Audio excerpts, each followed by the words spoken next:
পুরো প্রশাসন অর্থাৎ জেলা শাসক, বিডিও, মিউনিসিপ্যালিটির ক্ষেত্রে সিও এবং কর্পোরেশনের ক্ষেত্রে কমিশনাররাও এতে যুক্ত থাকবেন এবং হোম পার্ট ডিপার্টমেন্টও এর সঙ্গে যুক্ত থাকবেন।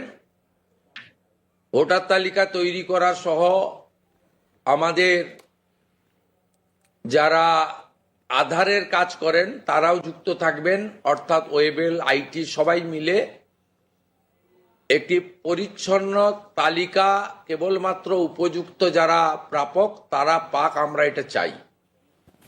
যেহেতু প্রসেসটা একদিনে সকলেই ফর্ম ফিল আপ করতে পারবেন না এবং ফর্ম ফিল আপে একটু আমাদের ফর্মে আমরা একটু ডিটেলসে চেয়েছি, কারণ আমাদের সরকার অন্নপূর্ণা যোজনায় ৩,০০০ টাকাও দিতে চান এবং ফ্যামিলি ডাটাটাও সংগ্রহ করতে চান, কারণ আরো নানাবিধ কর্মসূচিতে আমরা এই পরিবারগুলিকে সহযোগিতা করতে চাই কেন্দ্রীয় এবং রাজ্যের বিভিন্ন স্কিমে এবং তাদেরকে সক্ষম করতে চাই।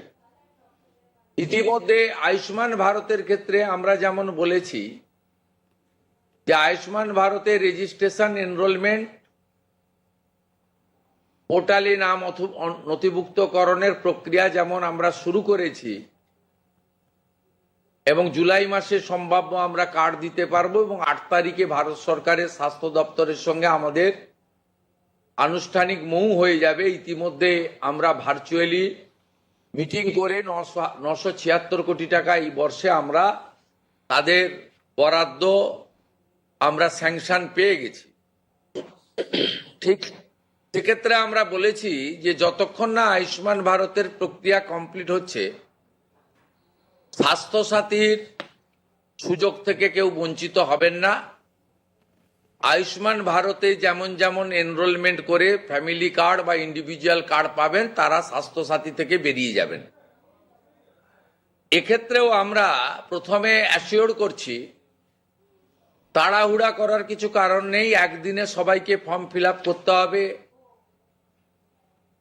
এখন 2,20,00,000 মতো পান,